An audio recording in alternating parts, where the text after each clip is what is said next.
तो अपनी मूव जरा ध्यान से चली है क्योंकि मोदी सरकार अपने ही फैलाए जाल में फंसने लगी है।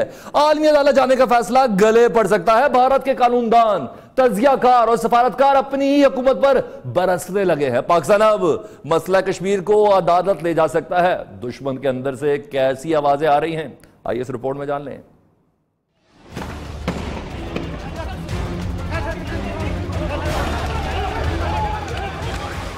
मसला कश्मीर की आलमी अदालत इंसाफ जाने की राह हमवार। चाणक्य के चेले अपनी ही चालबाजी में फंस गए।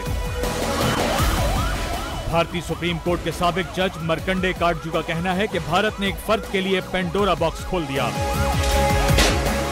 पाकिस्तान कश्मीर का मसला आलमी अदालत इंसाफ में ले जाए तो भारत दायरा इख्तियार पर सवाल नहीं उठा सकता। इंटरव्यू में भारतीय अखबार इंडियन एक्सप्रेस के एडिटर परवीन स्वामी ने कहा कि फैसला भारत के हक में भी आया तो पाकिस्तानी अदालत इसको मुस्तरद कर सकती है। The legal judgment on which this rests is something called the Avena case, where Mexico had filed a very similar case against the US for 54 of its nationals who were on death row. They got a great judgment, a similar interim order, and then a great judgment in 2008. Saying that, look, you didn't give these people consular access, go back and review all their cases because you didn't follow the Vienna Convention.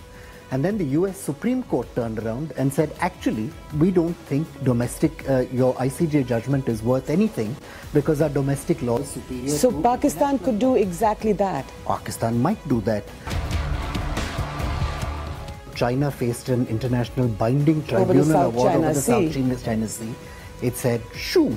अपनी हुकूमत पर बरसते हुए उन्होंने कहा कि councillor रसाई का मुतालबा करने वाली भारतीय हुकूमत अपनी ही अदालतों के फैसले नहीं मानती।